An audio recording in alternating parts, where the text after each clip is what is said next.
Assalamualaikum warahmatullahi wabarakatuh. Jumpa lagi di channel Bang Soal Lengkap. Kali ini kita akan membahas soal untuk kelas 4 tema 9 subtema 1.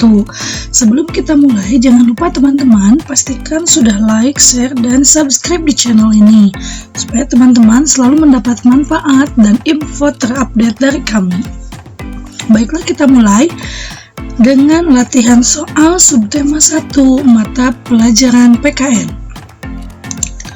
Nomor 1. Menikmati lingkungan segar merupakan titik-titik bagi setiap orang-orang di sekitarnya.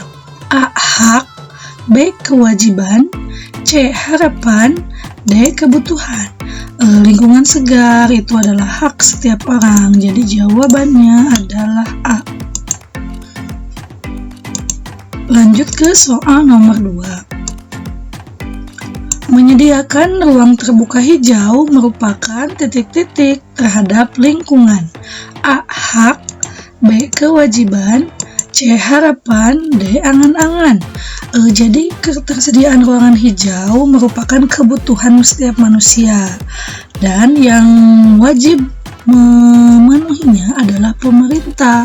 Nah, jadi di sini menyediakan ruang terbuka hijau merupakan kewajiban. Jadi jawabannya adalah B. Nomor 3, pelaksanaan hak dan kewajiban yang benar adalah titik-titik. A. Hak dipenuhi dulu tanpa melaksanakan kewajiban. B. Kewajiban dan hak dilakukan secara seimbang. C. Kewajiban dipenuhi tanpa mendapatkan hak. Ini seimbang. D. Kewajiban dilakukan setelah mendapat hak. Yang benar itu kewajiban dan hak harus dilakukan secara seimbang. Jawabannya B. Nomor selanjutnya adalah nomor 4. Setiap warga negara memiliki titik-titik di muka hukum dan pemerintah. A. Perlakuan yang beragam, B. Perlakuan yang berbeda-beda, C. Persamaan kedudukan, D. Perbedaan kedudukan. Nah, yang paling tepat adalah persamaan kedudukan. Jadi setiap orang itu sama kedudukannya di mata hukum dan pemerintah. Nomor 5. Jika kita mendapat hak untuk memanfaatkan energi, maka kita bisa merasakan titik-titik. A. Manfaatnya, B. Kerugiannya, C. Akibatnya, atau D. Dampaknya. Nah, kalau kita mendapat hak, tentu kita mendapat manfaatnya. Jawabannya adalah A. Nomor 6 sampai dengan nomor 10 adalah latihan soal subtema 1 bahasa Indonesia. Kita mulai, ada teks bacaan. Eceng gondok dianggap sebagai gulma yang dapat merusak lingkungan perairan. Eceng gondok dengan mudah menyebar melalui saluran air. Bagi masyarakat di sekitar pinggiran sungai, eceng gondok adalah tanaman parasit yang hanya mengotori sungai. Eceng gondok dapat menyebabkan sungai tersebut menjadi tersumbat atau meluap karena ditumbuhi oleh eceng gondok yang terlalu banyak. Masyarakat di sekitar pinggiran danau juga menganggap eceng gondok adalah tanaman pengganggu yang menghalangi aktivitas mereka di danau. Pertanyaannya, mengapa masyarakat pinggiran danau menganggap eceng gondok sebagai tanaman pengganggu? A. Karena dengan mudah menyebar melalui saluran air. B. Karena dianggap tanaman parasit yang hanya mengotori sungai. C. Karena membuat danau tersumbat dan meluap karena ditumbuhi eceng gondok terlalu banyak, atau D. Karena menghalangi aktivitas masyarakat di danau. Untuk menjawab pertanyaannya, teman-teman baca di paragraf 2. Masyarakat di pinggiran danau juga menganggap eceng gondok adalah tanaman pengganggu karena menghalangi aktivitas mereka di danau. Jadi jawabannya karena menghalangi aktivitas masyarakat di danau. Nomor 7, soal tentang wawancara. Wawancara adalah titik-titik. A. Kegiatan tanya jawab untuk mendapatkan keuntungan uang yang banyak. B. Kegiatan tanya jawab untuk mendapatkan informasi yang belum jelas. C. Kegiatan tanya jawab untuk mendapatkan suatu informasi. Atau D. Kegiatan tanya jawab oleh narasumber. Nah, yang paling tepat jawabannya di sini adalah C, karena wawancara itu kita dilakukan untuk mendapatkan suatu informasi. Nomor selanjutnya, nomor 8.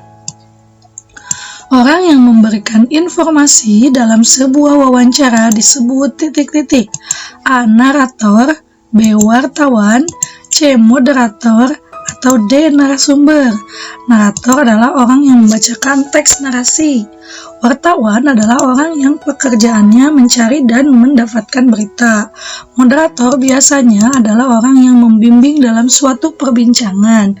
Kalau D. Narasumber adalah orang yang memberikan informasi dalam suatu wawancara. Jadi jawabannya yang paling tepat adalah D. Nomor 9. Setelah selesai melakukan wawancara, yang kita lakukan kemudian adalah membuat titik-titik. A. Cerita, B. Laporan hasil wawancara, C. Topik wawancara, atau D. Biodata narasumber. Nah, setelah wawancara yang harus dilakukan adalah menulis laporan hasil wawancara. Jadi jawabannya B. Nomor 10. Jika kamu ingin mengetahui topik tentang cara-cara menghadapi kebakaran, maka narasumber yang cocok adalah titik-titik. A. Polisi, B. Satpol PP, C. Petugas pemadam kebakaran, atau D. Dokter. Nah, menghadapi kebakaran, nih kata kuncinya adalah kebakaran. Maka yang harus kita tanyai adalah C. Petugas pemadam kebakaran. Oke, lanjut ke soal nomor 11. Energi tidak bisa dilihat, tapi bisa dirasakan titik-titik. A. Wujudnya, B. Warnanya, C. Bentuknya, D. Pengaruhnya. Nah, jadi energi itu sama seperti wujud benda gas ya. Ada tapi tidak bisa kita lihat, tidak bisa kita tidak bisa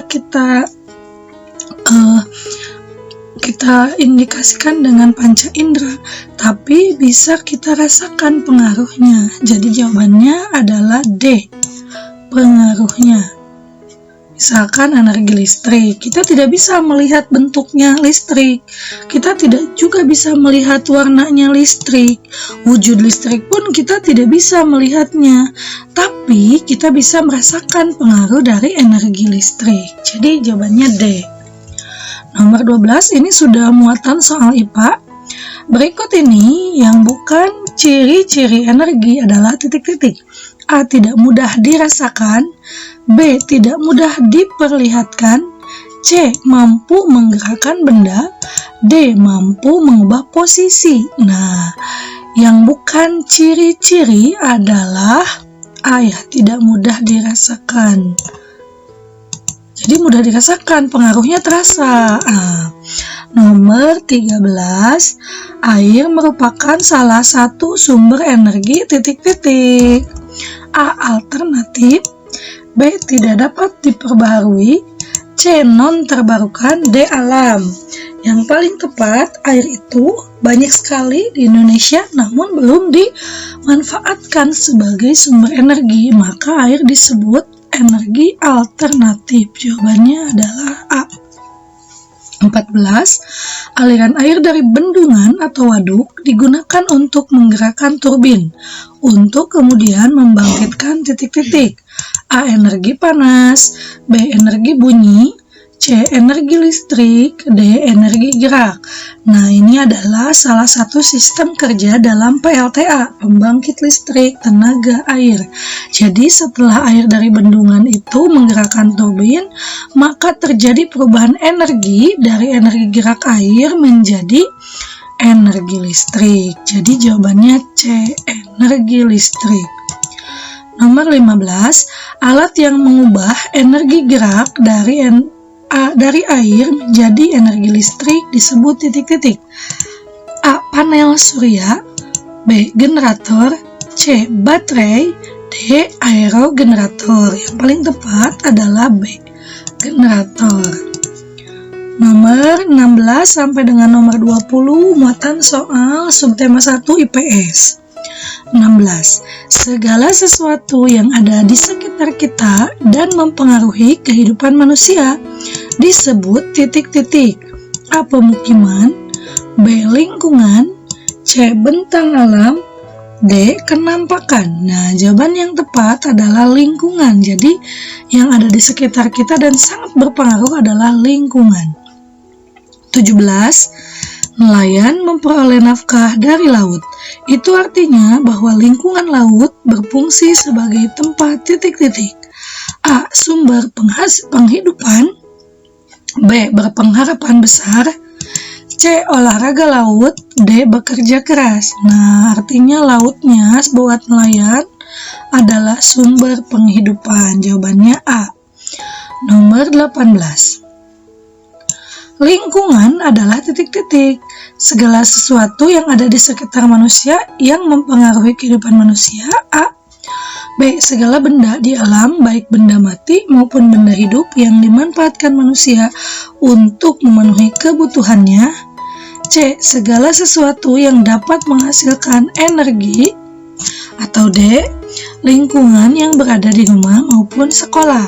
Tadi ini soalnya sama dengan soal nomor 16 ya. Segala sesuatu yang ada di sekitar kita dan mempengaruhi kehidupan manusia disebut lingkungan. Nah, jadi lingkungan adalah A. Segala sesuatu yang ada di sekitar kita dan mempengaruhi kehidupan manusia.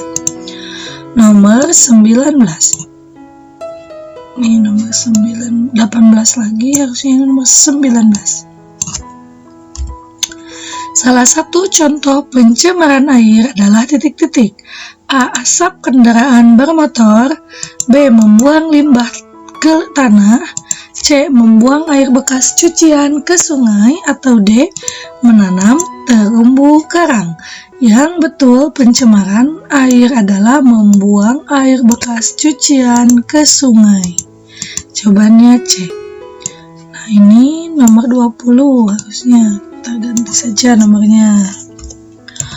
Contoh daerah di Indonesia yang memiliki keindahan bawah laut untuk dimanfaatkan dalam aktivitas ekonomi di bidang pariwisata, yaitu titik-titik. A. Raja Ampat di Papua dan Bunaken di Sulawesi Selatan. B. Raja Ampat di Sulawesi Selatan dan Bunaken dari Papua. C. Raja Ampat di Maluku dan Bunaken dari Sulawesi Selatan. D. Raja Ampat di Papua dan Bunaken di Maluku.